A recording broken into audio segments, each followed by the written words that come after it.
ಶಾಲಾ ಮಕ್ಕಳ ಸುರಕ್ಷತೆ ಮತ್ತು ನಿಯಮಗಳ ಪಾಲನೆಗಾಗಿ ಉಡುಪಿ ಜಿಲ್ಲಾ ಪೊಲೀಸ್ ಇಲಾಖೆಯು ಜಿಲ್ಲೆಯಾದ್ಯಂತ ವಿಶೇಷ ತಪಾಸಣಾ ಕಾರ್ಯಾಚರಣೆ ನಡೆಸಿದ್ದು, ನಿಯಮ ಉಲ್ಲಂಘಿಸಿದರೆ 203 ವಾಹನಗಳ ವಿರುದ್ಧ ಪ್ರಕರಣ ದಾಖಲಿಸಿ 71,000 ದಂಡವನ್ನು ವಿಧಿಸಿದೆ.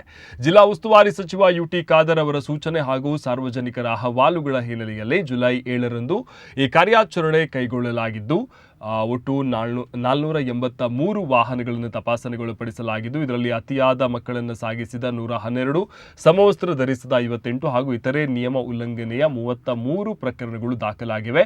ಮಕ್ಕಳ ಸುರಕ್ಷತೆಯ ದೃಷ್ಟಿಯಿಂದ ಇಂತಹ ತಪಾಸಣೆಗಳು ಮುಂದಿನ ದಿವಸಗಳಲ್ಲೂ ಕೂಡ ನಿರಂತರವಾಗಿ ನಡೆಯಲಿದೆ ಅಂತ ಪೊಲೀಸ್ ಇಲಾಖೆ ತಿಳಿಸಿದೆ.